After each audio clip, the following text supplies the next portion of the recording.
வாழ்வை வாழவே வாழ்வை வாழவே.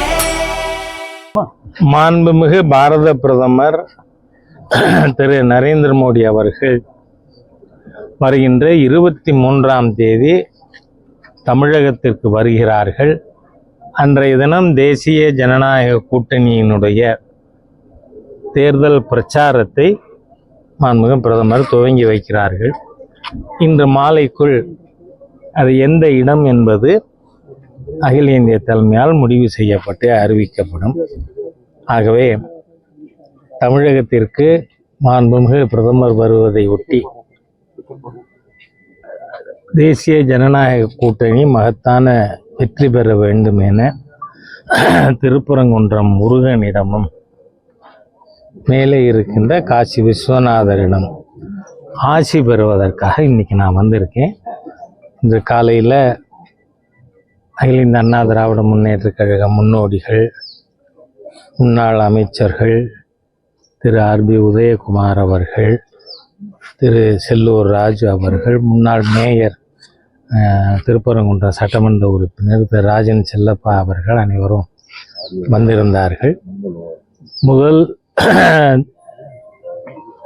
தேர்தல் பொதுக்கூட்டம்ங்கிறதுனால தேசிய ஜனநாயக கூட்டணி அதை ஒரு பெரிய வெற்றிகரமான நிகழ்ச்சியாக நடத்த முடிவு செய்திருக்கிறோம். திருப்பரங்குன்றத்தை பொறுத்தவரை டிசம்பர் 1ஆம் தேதியே நீதிமன்ற உத்தரவின்படி இங்கு தீபத்தூணில் தீபம் ஏற்றி இருக்க வேண்டும்.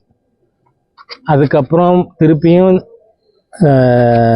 டிசம்பர் 3ஆம் தேதி நீதிமன்றம் உத்தரவிடுகிறது. ஆனால் மாநில திமுக இந்து விரோத தீய சக்திகள் இங்கே இருக்கிற இந்த கலெக்டரும் கமிஷனரும், ஏன்னா நீங்கள் பார்த்தா 3ஆம் தேதி மாநில தலைவர் அவர்களோடு நானும் வந்திருந்தேன். அப்போ என்னால் அது கொஞ்சம் இருட்டுன நேரமாக இருந்ததுனால அது யார் அந்த ஆஃபீஸர்னு என்னால் ஐடென்டிஃபை பண்ண முடியலை. ஒரு ஆஃபீஸர் சொன்னது, ஆனால் தெளிவாக காதில் கேட்டது. என்ன ஒன் மோர் கண்டெம்ட் அப்படின்னா, நீங்கள் நீதிமன்றங்களை எவ்வளவு கேவலமாக நினைக்கிற நிர்வாகம் காவல்துறை இங்கே இருக்குங்கிறது நமக்கு தெரியுது. ஏற்கனவே விவாதங்கள், மக்களுடைய கோரிக்கைகள், இந்த கலெக்டரும் கமிஷனரும் அவர்கள் மீது நடவடிக்கை எடுக்கணும். ஏன்னா மாநில அரசாங்கத்தை விட இவங்க 2 பேரும் இந்து விரோதமாக செயல்படுகின்ற தீய சக்திகளாக நமக்கு தெரிகிறார்கள். அதோட உங்களுக்கு இன்னொரு விஷயத்தையும் உங்களுக்கு தெரிஞ்சது தான், எல்லாமே உங்கள்கிட்டேருந்து தான் மக்களுக்கே போகுது. இங்கே இந்த விடுதலை சிறுத்தைன்னு ஒரு தேச விரோத தீய சக்தி இருக்கு. அதனுடைய ஒரு நிர்வாகி பேசும்பொழுது, தமிழகத்துக்கு மாண்புமிகு பிரதமர் வரும்பொழுது அவரோட வெஹிக்கிளையே நான் அட்டாக் பண்ணுவேன்னு.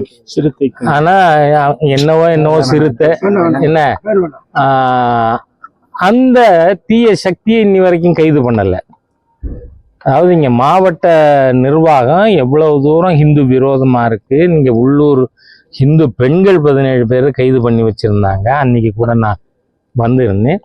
அன்னைக்கே நான் காவல்துறை அதிகாரிகள்கிட்ட சொன்னேன், நீங்கள் இந்துக்களுக்கு விரோதமாக மேலே நடக்கிற விஷயங்களை நீங்கள் நடவடிக்கை எடுக்கிறது இல்லைன்னு அன்றைக்கே சொல்லியிருந்தேன்னா, இந்த கள்ளத்தி மரத்தில் எப்படி இது தர்கா குடி கட்ட முடியும்?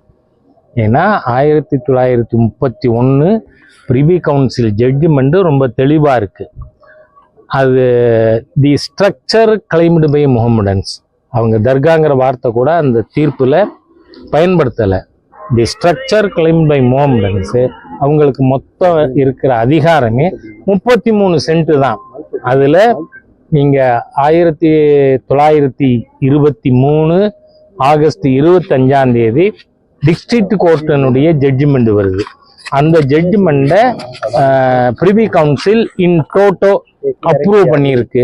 அதில் என்ன சொல்லியிருக்காங்க, தி ஸ்டேட்டஸ் குவா ஷுட் பி மெயின்டைன்னு.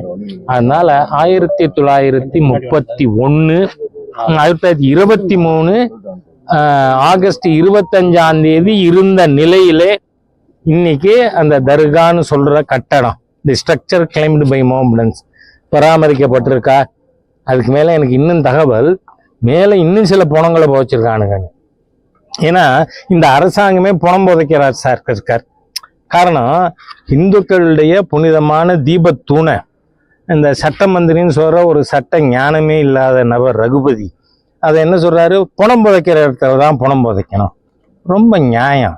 அப்படின்னா கருணாநிதி இறந்து போன உடனே கண்ணம்மாப்பேட்டைக்கு தானடா போயிருக்கணும். நீங்கெல்லாம்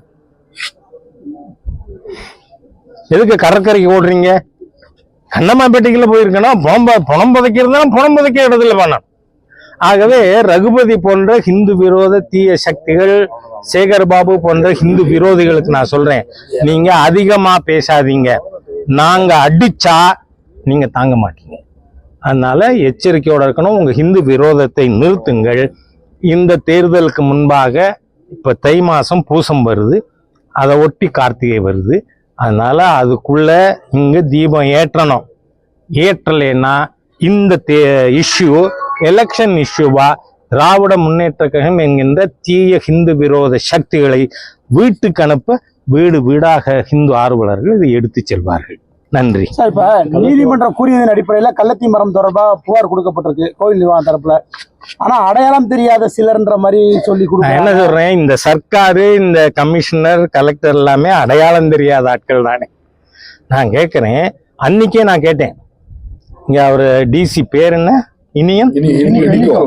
இனிக்கோ, அவர்கிட்ட அப்பவே நான் சொன்னேன், இங்க கள்ளத்தி மரத்துல எப்படி கட்டுறாங்க அப்படின்னா போலீஸ் என்ன பண்ணிக்கிட்டு இருந்தீங்க? பாருங்க, அதை கழட்டணும். இல்லைன்னா இப்ப நம்ம போறத கூட கழட்டலாம்னு நீங்க ஊடக நண்பர்கள் விரும்பினா அதையும் பண்றதுக்கு நான் தயாரா தான் இருக்கேன்.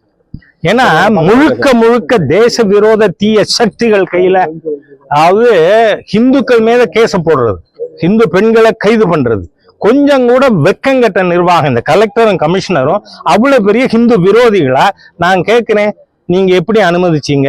அது எப்படி கட்ட விட்டீங்க? அதோட இல்ல, அந்த கொடி ஏத்தும் முன்னாடி நான் சொல்லியிருக்கேன், என் அப்ஜெக்ஷனை நான் ரிஜிஸ்டர் பண்ணியிருக்கேன். ஏன்னா அன்னைக்கு நைட்டு 9 மணிக்கு என்னவோதான் கொடி கொண்டு போனாங்க. ஆனா அதுக்கு முன்னாடி நான் 6 மணிக்கு இங்க வந்திருந்தேன், வந்து அந்த தாய்மார்கள் எல்லாம் பார்க்க. அப்பவே சொல்லியிருந்தேன், கள்ளத்தி மரத்துல கட்டி இருக்கு. அதனால அதை உடனடியாக நிர்வாகம் கழட்டலைன்னா ஹிந்துக்கள், ஹிந்து ஆர்வலர்கள், முருக பக்தர்கள் போய் கழட்ட வேண்டிய நிர்பந்தம் ஏற்படும் என்று தமிழக அரசையும் இங்க இருக்கிற கலெக்டர் கமிஷனரை எச்சரிக்க விரும்புகிறேன். நன்றி. அப்ப தீபம் ஏத்திட்டா சோறு கிடைச்சிருமா, எய்ம்ஸ் கிடைச்சிருமா, கல்வி கிடைச்சிருமா திருமாவளவன் பேசியிருக்காரு. நான் கேட்கிறேன், நீ சரக்கு மிடுக்கு பேச்சுக்கு சொந்தக்காரன் அநாகரிகவாதி திருமாவளவன், அதை நீங்க எங்கிட்ட கேட்கலாமா? ஒரு கேவலமான இந்து சமுதாயத்துல பெண்கள் எல்லாம் அலையிறாங்க, ஆம்பளைக்கு சரக்கு இல்ல மிடுக்கு இல்லைன்னு பேசின ஒரு அற்ப ஜென்மம் தானே இந்த திருமாவளவன். மானமுள்ள நபரா? அந்த மாதிரியா இருக்கார் ஒரு மானங்கட்ட நபர் பேசுறதுக்கு நான் ஏன் பதில் சொல்லணும்? Thank you thank you thank you. சிபிஐக்கு உத்தரவிடணும்னு விஜய் கட்சிக்காரர்கள் கோர்ட்டுக்கு போனாங்களா இல்லையா? அதை ஏற்று சிபிஐ உத்தரவு, சிபிஐ இன்வெஸ்டிகேஷனுக்கு உத்தரவு பிறப்பிச்சிருக்கு. அப்போ சிபிஐ தகவல் கேட்காதா? இது ஏன் பெரிய இஷ்யூ ஆக்குறீங்க? It is to get his information. September 27 நடந்த சம்பவத்தை பற்றி விஜய் அவர்களுடைய கருத்து என்னன்னு கேட்கறதுக்கு சிபிஐ கூப்பிட்டு. What is special in it? அது எதுக்கு கேள்வியா கேட்கறீங்க? உங்க உள்நோக்கம் என்ன தெரியல. நன்றி. சென்சார் போர்டு தடைக்கு காரணம் மத்திய அரசு தான் அப்படின்னு காங்கிரஸ்ல குற்றச்சாட்டு வச்சாங்க. நான் என்ன சொல்றேன், காங்கிரஸ்காரங்க அவங்க இருப்ப காட்டுறதுக்காக ஏதோ உளறிக்கிட்டு இருக்காங்க. நான் கேட்கிறேன், விஜய் அவர்களுடைய படமே இதுக்கு முன்னாடி இங்க மாநிலத்துல சென்சார் போர்டுல கிளியர் ஆகாம பாம்பேக்கு போய் கிளியர் ஆயிருக்கா? ஆயிருக்குல்ல. இது ஒன்றும் புதுசு இல்லையே. சில கண்டிஷன்ஸை ஃபுல்ஃபில் பண்ணலைன்னா சென்சார் போர்டுல அப்ஜெக்ட் பண்ணுவாங்க. இப்போ உதாரணமா அமரன் படம் அமரன் படத்துக்கு எந்த இதுவும் இல்லாம அதுக்கு அனுமதி வழங்கப்பட்டது. காரணம், இராணுவத்தினுடைய யூனிஃபார்ம்ல யாராவது நடிக்கிறாங்க, அந்த இராணுவத்தினுடைய இதை பயன்படுத்துறாங்கன்னா ஹோம் மினிஸ்ட்ரியில முன்னதாகவே அதுக்கு அனுமதி வாங்கணும். அதனால பல்வேறு பிரச்சனைகள் இருக்கு. அது சென்சார் போர்டு பார்த்துக்கும். அதை பத்தி பிஜேபிக்கு என்ன வந்தது? நத்திங். இதுல இன்னும் சொல்ல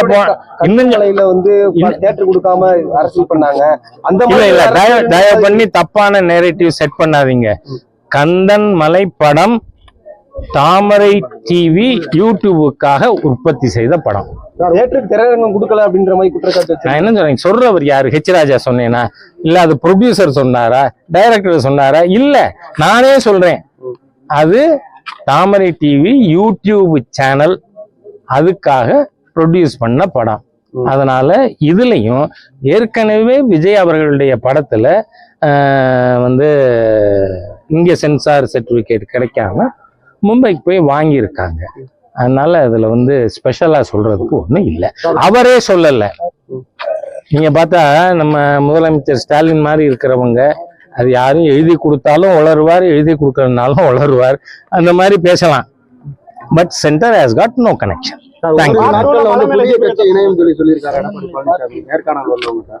ஆமா, நிறைய பேர் இருக்காங்க. தமிழ்நாடு என்டிஏக்கு லீடர் யாரு? எடப்பாடியார். அவர் முடிவு பண்ணி அறிவிப்பார். போதை ஒழிக்கும் சொல்லி வைகோ நடைபயணம் போறாரு. அதை எப்படி சார் பாக்குறீங்க? அவர் அங்க வைக்கக்கூடிய அந்த கட்சி தான் ஆளுங்கட்சியா இருக்கு. ஆனா போதை என்ன சொல்றேன், சில பேருக்கு சில பழக்கம். இந்த நடைபயணங்கிறது என் நண்பர் வைகோவுக்கு ஒரு பழக்கம். அதனால அவரால் அது இல்லாம இருக்க முடியாது. ஆனா நான் ஏற்கனவே சொல்லி இருக்கேன், இந்த அரசாங்கம் தமிழ்நாட்டுல ஸ்டாலின் ஆட்சிக்கு வர்றதுக்கு முன்னாடி most narcotic infested state Punjab. Stalin ஆட்சிக்கு வந்த பிறகு தமிழ்நாடு. அதனால இன்னைக்கு தமிழ்நாடு தான் ஒரு சென்ட்ரல் ஸ்கூலுக்கு முன்னாடியும் சிபிஎஸ்இ ஸ்கூலுக்கு முன்னாடியும் மளிகை கடையிலையும் பொட்டலம் விற்கிறது ஸ்டாலின் ஆட்சியில. அதனாலதான் தமிழர் அடுத்த தலைமுறையை காப்பாற்ற ஸ்டாலின் அவர்களுடைய அரசாங்கத்தை கூண்டோடு வீட்டுக்கு அனுப்பணும்னு உங்க மூலமா கேட்டுக்கிறேன். நன்றி.